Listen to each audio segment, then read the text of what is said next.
ඇහැරෙන්න. ඔබ මේ ගත කරන සාමාන්‍ය ජීවිතය ඇත්තටම ජීවිතයක්ද?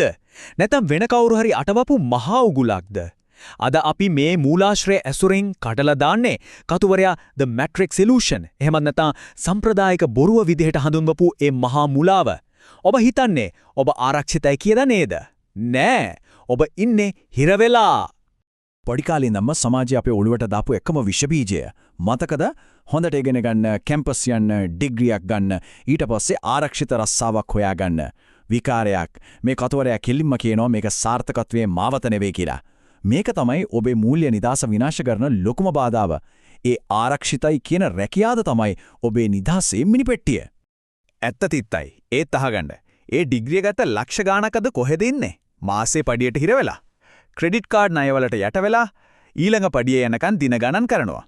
මේ විමර්ශනයේ පෙන්වා දෙන විදියට ඩිග්‍රියක් කියන්නේ මේ කාලේ අනුන්ගේ වහලක් වෙන්න ගන්න ලයිසන් එකක් විතරයි.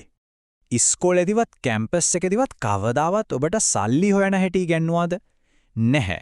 මේ මුළු අධ්‍යාපන ක්‍රමයම හදලා තියෙන්නේ ධනවතුන්ගේ ෆැක්ටරි වලට කීකරු සේවකයෝ හදන්න විතරයි. ප්‍රශ්න නොකර වැඩ කරන යන්ත්‍ර. සැබෑ ධනය නිර්මාණය කරන ඒ රහස ඔබෙන් හංගලා තියෙන්නේ හරිම සූක්ෂම විදියටයි. පාසට පැය 8ක්. ඔබේ ජීවිතයේ වටිනාම කාලය. කාගේ හීන හැබෑ කරන්නද ඔබ එක කැප කරන්නේ? බොස්ට තවත් කාර් එකක් ගන්න නේද? ඉතුරු කාලෙත් ගෙවල් ණය වාහන ණය ගෙවලා මැරිලා යනවා.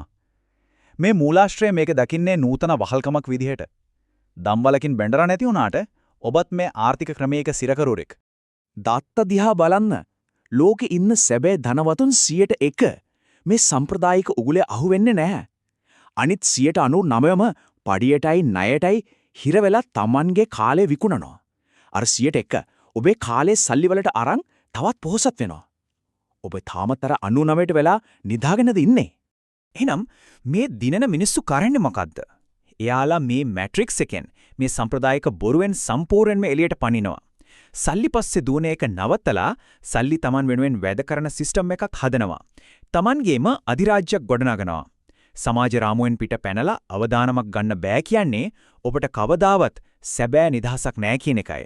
පවුස්. අද මේ විමර්ශනය කළ මූලාශ්‍රයෙන් අපි එළියට ගත්ත මේ සත්‍ය අනිවාර්යෙන්ම ඔබේ සරවන්නේ ඇති.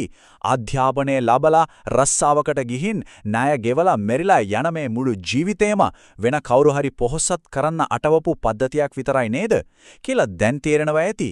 ඔබ තවමත් අනුන්ව පොහොසත් කරන්නද වැඩ කරන්නේ?